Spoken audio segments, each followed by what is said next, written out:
എല്ലാവർക്കും പ്രൊഡക്റ്റയുടെ പുതിയൊരു വീഡിയോയിലേക്ക് സ്വാഗതം. കേന്ദ്ര ഗവൺമെൻറ് മാരിറ്റൽ റേപ്പിനെ ഒരു ക്രിമിനൽ കുറ്റമായി കാണാൻ പറ്റില്ല എന്നൊരു സത്യവാങ്മൂലം നൽകിയിട്ടുണ്ട്. റേപ്പ് നിയമങ്ങളിൽ നിന്ന് മാരിറ്റൽ റേപ്പിനെ എക്സ്ക്ലൂഡ് ചെയ്തില്ലെങ്കിൽ മാരേജ് അഥവാ വിവാഹം എന്ന സ്ഥാപനം അസ്ഥിരമാകും എന്നാണ് കേന്ദ്ര സർക്കാർ പറയുന്നത്. നമ്മുടെ ഇപ്പോഴത്തെ ഒരു വ്യവസ്ഥ എന്ന് പറഞ്ഞു കഴിഞ്ഞാൽ വിവാഹം എന്നതൊരു സാമൂഹിക ഇൻസ്റ്റിറ്റ്യൂഷനാണ്, അതൊരു ലീഗൽ ഇൻസ്റ്റിറ്റ്യൂഷൻ കൂടിയാണ്. പലപ്പോഴും വ്യക്തികൾക്ക് അങ്ങോട്ടും ഇങ്ങോട്ടുമുള്ള അവകാശങ്ങളും കടമകളും സ്ഥാപിക്കപ്പെടുന്നത് ഈ വിവാഹം എന്ന ഇൻസ്റ്റിറ്റ്യൂഷനിൽ ആളുകൾ പ്രവേശിക്കുമ്പോഴാണ്. പല സമൂഹങ്ങളിൽ രണ്ട് വ്യക്തികൾ തമ്മിൽ ലൈംഗിക ബന്ധത്തിൽ ഏർപ്പെടണമെങ്കിൽ പോലും ഈ വിവാഹം എന്ന ഒരു ഇൻസ്റ്റിറ്റ്യൂഷനിൽ അവർ ഭാഗമായിരിക്കണം. നമ്മൾ ചരിത്രപരമായിട്ട് നോക്കുമ്പോൾ ഈ വിവാഹബന്ധം എന്നത് ഒരു വ്യക്തിക്ക് ലൈംഗിക ബന്ധം കിട്ടാനുള്ള ഒരു അവകാശമായിട്ടാണ് കണ്ടിരുന്നത്. പക്ഷേ ഇപ്പോൾ കൺസെൻറ്റ് എന്ന ഒരു കോൺസെപ്റ്റിൻ്റെ പ്രാധാന്യം ആളുകൾ മനസ്സിലാക്കി വരുന്നുണ്ട്. 20-ാം നൂറ്റാണ്ട് മുതൽ ഈ വൈവാഹിക ബന്ധത്തിനുള്ളിൽ നടക്കുന്ന ലൈംഗിക അതിക്രമങ്ങൾ അതിനെതിരെ നല്ല രീതിയിലുള്ള പ്രകടനങ്ങളും ഇൻ്റർനാഷണൽ കൺവെൻഷൻസും ഒക്കെ വരാറുണ്ട്. എന്നിരുന്നാലും വിവാഹ ബന്ധത്തിനുള്ളിൽ നടക്കുന്ന മാരിറ്റൽ റേപ്പ് പോലുള്ള കോൺസെപ്റ്റിനെ ഒരു ഗ്രേ ഏരിയ ആയിട്ടാണ് സമൂഹം കാണുന്നത്. മാരിറ്റൽ റേപ്പ് കൂടുതലും അനുഭവിക്കുന്ന സ്ത്രീകളാണെങ്കിലും സ്ത്രീകൾ മാത്രമല്ല അനുഭവിക്കുന്നത്, പുരുഷന്മാരും അനുഭവിക്കുന്നുണ്ട്. ഏത് തരത്തിലുള്ള നിർബന്ധിത ലൈംഗിക ബന്ധവും ആ വിക്ടിമിൻ്റെ ഐഡൻറ്റിറ്റി, സ്വത്വബോധം, സ്വാഭിമാനം ഇവയെല്ലാം ബാധിക്കുന്നുണ്ട്. പലപ്പോഴും മാരിറ്റൽ റേപ്പ് എന്ന് പറയുന്നത് ഒരു വിഷ്യസ് സർക്കിൾ അതിൻ്റെ ഭാഗമാവാറുണ്ട്. അതായത് ഒരു മാരിറ്റൽ റേപ്പ് നടക്കുന്നു, അത് കാരണം മറ്റ് വൈവാഹിക ബന്ധത്തിലുള്ള മറ്റ് പ്രശ്നങ്ങളിലേക്ക് നയിക്കുന്നു, ആ പ്രശ്നങ്ങൾ വീണ്ടും മാരിറ്റൽ റേപ്പിലേക്ക് നടക്കുന്നു, ആ പ്രശ്നങ്ങൾ വീണ്ടും മറ്റ് വൈവാഹിക പ്രശ്നങ്ങളിലേക്ക് നടക്കുന്നു. അങ്ങനെ ഒരു വെളിയിൽ രക്ഷപ്പെടാൻ പറ്റാത്ത ഒരു വിഷ്യസ് സർക്കിളിലേക്ക് ഈ മാരിറ്റൽ റേപ്പ് പോലുള്ള സംഭവങ്ങൾ കൊണ്ടുപോകാറുണ്ട്. ഇതൊരു അബ്യൂസീവ് റിലേഷൻഷിപ്പിൽ എപ്പോഴും നമുക്ക് കാണാൻ പറ്റുന്ന ഒരു സംഭവമാണ് ഈ മാരിറ്റൽ റേപ്പ് എന്ന് പറയുന്ന കോൺസെപ്റ്റ്. പല നിയമവ്യവസ്ഥിതികളും മാരിറ്റൽ റേപ്പിനെ അങ്ങനെ ഒരു റിയൽ ക്രൈമായിട്ട് കാണത്തില്ല. അതിന് പല കാരണങ്ങളുണ്ട്. സാമൂഹികപരമായിട്ടും രാഷ്ട്രീയപരമായിട്ടുള്ള കാരണങ്ങളുണ്ട്.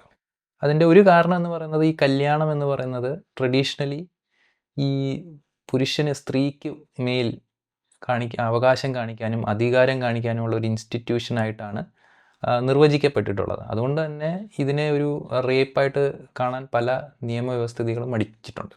പല മതങ്ങളിലും സ്ത്രീകൾ പുരുഷന് അടിമപ്പെട്ട് കൊടുക്കണമെന്നും സ്ത്രീകൾ പുരുഷന് കിടന്നു കൊടുക്കണമെന്നും അല്ലാതെ വേറൊരു ഓപ്ഷനൊന്നും ഇല്ല എന്ന രീതിയിൽ തന്നെ പഠിപ്പിക്കുന്നുണ്ട്.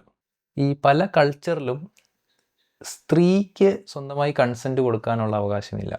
കല്യാണത്തിൽ ഏർപ്പെടുന്ന ഫാമിലീസ് തമ്മിലാണ് കൺസെൻറ്റ് കൈമാറുന്നത് എന്നൊരു ഇതാണ്. അതായത് എൻ്റെ ഫാമിലിയും ഞാൻ കല്യാണം കഴിക്കാൻ പോകുന്ന ഒരു പെൺകുട്ടിയുടെ ഫാമിലിയും തമ്മിൽ ഒരു യൂണിറ്റിയാണ് കല്യാണമായിട്ട് കാണുന്നതെങ്കിൽ ഫാമിലീസ് അവിടെ കൺസെൻറ്റ് കൊടുക്കുകയാണ് നമ്മുടെ ബിഹാഫിൽ, അല്ലെങ്കിൽ എനിക്ക് പകരം ഫാമിലി കൊടുക്കുകയാണ് കൺസെൻറ്റ്. ഈ വ്യക്തിയുടെ കൺസെൻറ്റ് ഉണ്ട്, ഇനി എത്ര വേണമെങ്കിലും ലൈംഗിക ബന്ധത്തിൽ മറ്റ് വ്യക്തിയുമായിട്ട് ഏർപ്പെടാനുള്ള കൺസെൻറ്റ് ഫാമിലിയാണ് കൊടുക്കുന്നത്. ആ ഇൻഡിവിജ്വലിന് അവിടെ വലിയ റോൾ ഉള്ളതായിട്ട് കാണുന്നില്ല. വേറൊരു കോൺസെപ്റ്റ് നമ്മുടെ സമൂഹത്തിൽ നിൽക്കുന്നതെന്ന് പറഞ്ഞു കഴിഞ്ഞാൽ സ്ത്രീയുടെ ചാരിത്രം എന്ന് പറയുന്നത് ഒരു കമ്മോഡിറ്റിയാണ്, ഒരു പുരുഷൻ്റെ കമ്മോഡിറ്റിയാണ്.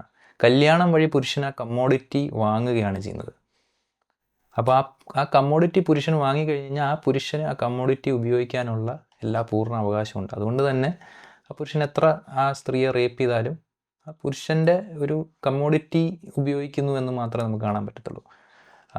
കല്യാണത്തിന് വെളിയിൽ നടക്കുന്ന ഒരു റേപ്പ് മാത്രമേ ഒരു വയലേഷനായിട്ട് കാണേണ്ടതുള്ളൂ. കാരണം അവിടെ ഒരു കല്യാണം കഴിച്ച പുരുഷൻ ഇല്ലാത്തടത്തത് കൊണ്ട് തന്നെ ഈ കമ്മോഡിറ്റിയെ വേറെ അനധികൃതമായിട്ടൊരാൾ ഉപയോഗിക്കുന്നു. പക്ഷേ ഈ കമ്മോഡിറ്റി ഒരു കല്യാണം വഴി ഒരു പുരുഷന് അർപ്പിച്ചു കഴിഞ്ഞ് കഴിഞ്ഞാൽ പിന്നെ ആ പുരുഷൻ അത് ഉപയോഗിക്കാം. അത് ഉപയോഗിക്കുന്നത് അനധികൃതമല്ല, അതൊരു ലീഗൽ സംഭവമായിട്ട് കാണണം എന്നൊരു കോൺസെപ്റ്റ് സമൂഹത്തിൽ നിലനിൽക്കുന്നുണ്ട്. പണ്ടൊക്കെ ആയിരുന്നെങ്കിൽ ഒരു വട്ടം നിങ്ങൾ കല്യാണത്തിന് സമ്മതിച്ചു എന്ന് കഴിഞ്ഞാൽ ജീവിതകാലം മുഴുവൻ സെക്സിന് ഉള്ള ഒരു കൺസെൻ്റായിട്ട് പണ്ടുള്ള സമൂഹങ്ങൾ കണ്ടിരുന്നു. 17-ാം നൂറ്റാണ്ടിലൊക്കെയുള്ള പലതരത്തിലുള്ള നിയമ സംഹിതകളിലൊക്കെ തന്നെ അത് എഴുതി വെച്ചിട്ടുണ്ട്. ഒരു വട്ടം നിങ്ങൾ കല്യാണത്തിന് സമ്മതിച്ചു കഴിഞ്ഞ് കഴിഞ്ഞാൽ പിന്നെ അതിൻ്റെ അർത്ഥം ജീവിതകാലം മുഴുവൻ ആ ഹസ്ബൻഡിനോടുള്ള സെക്സിന് ഈ സ്ത്രീ സമ്മതിക്കുന്നു എന്നതാണ്.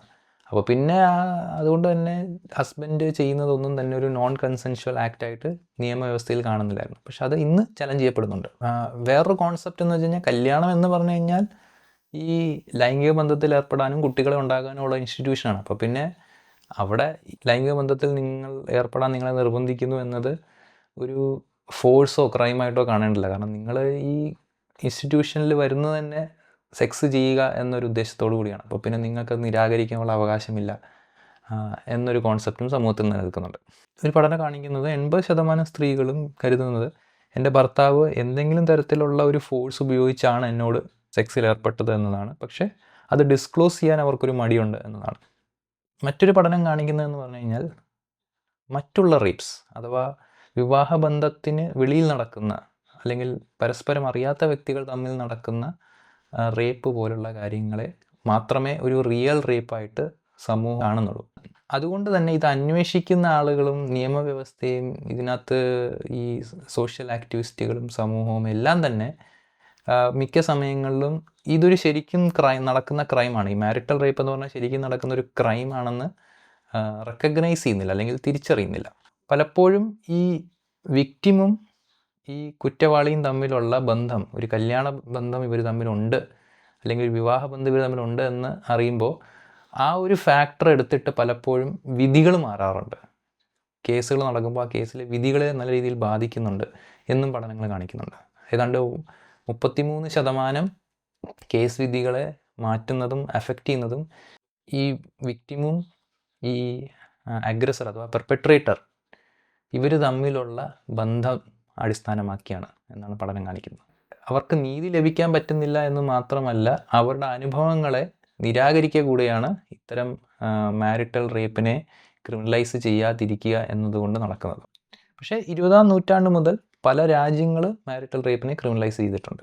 4th ജനീവ കൺവെൻഷൻ്റെ ആർട്ടിക്കിൾ 27 വ്യക്തമായിട്ട് പറയുന്നുണ്ട്, സ്ത്രീക്ക് നേരെ നടക്കുന്ന ഏത് തരത്തിലുള്ള സെക്ഷൽ അസോൾട്ടിൽ നിന്നും സ്ത്രീയെ രക്ഷപ്പെടുത്തേണ്ടതുണ്ട്. സ്ത്രീകൾക്ക് സ്വയം നിർണ്ണയിക്കാനുള്ള അവകാശമുണ്ടെന്നും സ്വന്തം ബോഡിയിലുള്ള ഓട്ടോണോമി അല്ലെങ്കിൽ അധികാരം എന്നത് പറയുന്നത് ആ സ്ത്രീക്കാണ് എന്നുള്ള ഐഡിയാസൊക്കെ വരുന്നത് 1960-70 കാലഘട്ടത്തിൽ ഉയർന്നു വന്ന സെക്കൻഡ് വേവ് ഫെമിനിസം വഴിയാണ്. നിയമം മാറിയതുകൊണ്ട് മാത്രം കാര്യമില്ല, ഈ ലാക്ക് ഓഫ് അവയർനെസ്, അതായത് ഇതിനെക്കുറിച്ചുള്ള ഒരു അറിവില്ലായ്മയും ഈ പ്രശ്നത്തെ രൂക്ഷമാക്കുന്നുണ്ട്. ഇപ്പോൾ റീസെൻറ്റ് പഠനങ്ങൾ നടന്നിട്ടുണ്ട്. ഈ കോവിഡ് മാതിരിയുള്ള മഹാമാരികൾ വന്നപ്പോൾ ഒരുപാട് സമയം ഹസ്ബൻഡ് വൈഫ് വീടുകളിൽ സ്പെൻഡ് ചെയ്യുകയും ആ സമയത്ത് ഡൊമസ്റ്റിക് വയലൻസ് കൂടുകയൊക്കെ ചെയ്തതായിട്ട് പഠനങ്ങളുണ്ട്. ഒരുപാട് ദാമ്പത്തിക പ്രശ്നങ്ങളും ദാമ്പത്യത്തിനുള്ളിൽ അടികൾ നടക്കുന്നതും റേപ്പ് നടക്കുന്നതുമായിട്ടൊക്കെ പഠനങ്ങൾ കാണിച്ചിട്ടുണ്ട്. പക്ഷേ ഇതിനെക്കുറിച്ചുള്ളൊരു ക്ലിയർ ഇൻഫർമേഷനോ ക്ലിയർ അവയർനെസ്സോ ഇല്ലാത്തത് കൊണ്ട് തന്നെ ഇത് റിപ്പോർട്ട് ചെയ്യപ്പെടുന്നതും ഒക്കെ വളരെ കുറവാണെന്ന് മറ്റ് പഠനങ്ങൾ വഴി സ്ഥാപിക്കപ്പെട്ടിട്ടുണ്ട്. ഇന്ത്യയുടെ കാര്യം പറയുമ്പോൾ മാരിറ്റൽ റേപ്പ് ക്രിമിനലൈസ് ചെയ്യാത്ത 36 രാജ്യങ്ങളിലൊരു രാജ്യം എന്ന് പറയുന്നത് ഇന്ത്യയാണ്. ഈ നിർഭയ പോലുള്ള വളരെ ക്രൂരമായ റേപ്പ് കേസുകൾ നമ്മുടെ രാജ്യത്തുണ്ടാകുമ്പോഴും പലതരത്തിലുള്ള നിയമങ്ങൾ കൊണ്ടുവരാറുണ്ട്, നിയമത്തിൽ മാറ്റങ്ങൾ കൊണ്ടുവരാറുണ്ടെങ്കിലും ആ നിയമങ്ങളോ നിയമമാറ്റങ്ങളിലോ ഒന്നും തന്നെ മാരിറ്റൽ റേപ്പിനെ അഡ്രസ്സ് ചെയ്യുന്നതായിട്ട് നമ്മൾ കണ്ടിട്ടില്ല. മാരിറ്റൽ റേപ്പ് കുറച്ച് ട്രോമ ഉണ്ടാക്കുന്നതും മാരേജിന് വെളിയിൽ നടക്കുന്ന റേപ്പ് കൂടുതൽ ട്രോമ ഉണ്ടാക്കുന്നതായിട്ടും തെളിവുകളൊന്നും നമ്മുടെ കയ്യിലില്ല. വിവാഹബന്ധത്തിനുള്ളിലാണെങ്കിലും വിവാഹബന്ധത്തിന് വെളിയിലാണെങ്കിലും റേപ്പ് ഉണ്ടാക്കുന്ന ട്രോമ തന്നെയാണ്. അവിടെ മാറ്റമൊന്നുമില്ല. ട്രോമയ്ക്ക് പ്രത്യേകിച്ച് അറിവൊന്നുമില്ല, ഇത് കല്യാണത്തിനുള്ളിൽ നടക്കുന്ന റേപ്പ് ആയതുകൊണ്ട് ഞാൻ മാറി നിൽക്കാമെന്ന്. അപ്പോൾ ഇതിനെയൊക്കെ വളരെ സീരിയസ് ആയിട്ട് കാണേണ്ടതാണ് നമ്മുടെ സമൂഹം. ജീവിതകാലം മുഴുവൻ അവർ ജീവിക്കുന്ന വീട്ടിൽ അവരുടെ കൂടെ താമസിക്കുന്ന വ്യക്തികളിൽ നിന്ന് അവരെന്നെന്നും നേരിടേണ്ടി വരുന്ന സംഭവമാണ്. അപ്പോൾ അവർക്കുണ്ടാവുന്ന ട്രോമ എന്തായിരിക്കും, അവർക്കുണ്ടാവുന്ന ഫിസിക്കൽ ഹാമുകൾ, ബയോളജിക്കൽ ഹാമുകൾ, അവർക്കുണ്ടാകുന്ന മെൻ്റൽ ഹാം, ഇതൊക്കെ പല മടങ്ങ് കൂടുതലായിരിക്കും മറ്റ് റേപ്പിനെ സംഭവിച്ച് നോക്കുമ്പോൾ. ഏതൊരു റേപ്പിനും ഉണ്ടാകുന്ന ഫിസിക്കൽ, ബയോളജിക്കൽ ആൻഡ് മെൻ്റൽ ഹാമിന് പുറമേ നിരന്തരം ഇതുണ്ടാകുമ്പോൾ എങ്ങനെയായിരിക്കും ആ വിക്ടിമിൻ്റെ ഒരു അവസ്ഥ എന്ന് നമുക്ക് ഓർക്കാൻ പോലും ചിലപ്പോൾ പറ്റിയെന്ന് വരില്ല, അല്ലെങ്കിൽ നമുക്ക് ചിലപ്പോൾ ഇമാജിൻ പോലും ചെയ്യാൻ പറ്റി എന്ന് വരില്ല. പക്ഷെ എന്നാലും നമുക്ക് പ്രതീക്ഷയ്ക്ക് ഒരുപാട് വകുപ്പുകളുണ്ട്. ഇപ്പം independent thought versus union of India case supreme കോടതി ഇതിന് സ്ത്രീകൾക്ക് അനുകൂലമായിട്ട് ഒരു അഭിപ്രായം പറയുന്നുണ്ട്. ഗുജറാത്ത് ഹൈക്കോടതി പറയുന്നുണ്ട് നമുക്കൊരു സമൂഹത്തെ ഈ സ്ത്രീകൾക്കെതിരെയുള്ള അതിക്രമം നിർത്തലാക്കണമെന്ന് പഠിപ്പിക്കണമെങ്കിൽ അതിൻ്റെ ഫസ്റ്റ് സ്റ്റെപ്പ് എന്ന് പറയുന്നത് ഈ മാരിറ്റൽ റേപ്പിനെ ക്രിമിനലൈസ് ചെയ്യുക എന്നതാണ്. ഇതിൽ ഹസ്ബൻഡ് എന്ന് പറയുന്ന ഹസ്ബൻഡിൽ ഒരു റൈറ്റ് ഉണ്ട് റേപ്പ് ചെയ്യാൻ എന്നതല്ല, അതൊരു വയലൻ്റ് ആക്റ്റ് ആണെന്ന് തന്നെയാണ് നമ്മൾ പഠിപ്പിക്കേണ്ടത്. എങ്കിൽ മാത്രമേ നമുക്ക് സമൂഹത്തിൽ സ്ത്രീകൾക്കെതിരെ നടക്കുന്ന അതിക്രമങ്ങൾക്കെതിരെ സമൂഹത്തിലൊരു അവബോധം ഉണ്ടാക്കാൻ പറ്റത്തുള്ളൂ. അൺഫോർച്ചുനേറ്റ്ലി ഈ മാരിറ്റൽ റേപ്പിൻ്റെ കൂടെ തന്നെ നമ്മുടെ കൾച്ചറിൻ്റെ വേറൊരു പഠിപ്പീര, അഥവാ സ്ത്രീകളെ പഠിപ്പിക്കുന്നതെന്ന് പറഞ്ഞു കഴിഞ്ഞാൽ സ്ത്രീകൾ മിണ്ടാതിരിക്കണം, അക്സെപ്റ്റ് ചെയ്യണം, അഡ്ജസ്റ്റ് ചെയ്യണം, ഇതൊക്കെ സ്ത്രീകൾ അനുഭവിക്കേണ്ടതാണ് എന്ന രീതിയിലുള്ളൊരു വാലിഡേഷനാണ് നമ്മുടെ സമൂഹം സ്ത്രീകൾക്ക് കൊടുക്കുന്നത്. ഇതിൻ്റെ ഫലം എന്താണെന്ന് വെച്ച് കഴിഞ്ഞാൽ സ്ത്രീകൾ കൂടുതൽ ആത്മഹത്യ ചെയ്യുന്നു, കൊലപാതകങ്ങൾ നടക്കുന്നു, സ്ത്രീകൾ ഈ മാരിറ്റൽ റേപ്പും അങ്ങനെയുള്ള അബ്യൂസീവ് റിലേഷൻഷിപ്പിൽ പോയി പെടുന്നു, മെൻ്റൽ ഹെൽത്ത് ഡിറ്റീരിയേറ്റ് ആവുന്നു. ഇവിടെ നമ്മൾ മനസ്സിലാക്കേണ്ട ഒരു കാര്യം എന്ന് പറഞ്ഞു കഴിഞ്ഞാൽ അതിക്രമം ചെയ്യാനുള്ള ഒരു ലൈസൻസ് അല്ല വിവാഹം എന്നത്. അതാണ് നമ്മുടെ സമൂഹത്തിൽ നിന്ന്, ആ ഒരു ഐഡിയ ആണ് നമ്മുടെ സമൂഹത്തിൽ നിന്ന് മാറേണ്ടത്. അപ്പോൾ ഈ കേന്ദ്ര ഗവൺമെൻറ്റിൻ്റെ ഈ സത്യവാങ്മൂലത്തിന് വലിയ ഒരു ഇമ്പോർട്ടൻസ് സുപ്രീം കോടതി നൽകില്ല എന്ന് നമുക്ക് ആശിക്കാം. ഇല്ലെങ്കിൽ അത് വീണ്ടും നമ്മുടെ ഒരു ആധുനിക ജനാധിപത്യത്തിൻ്റെ പരാജയമായിട്ട് നമുക്ക് കാണാൻ പറ്റത്തുള്ളൂ.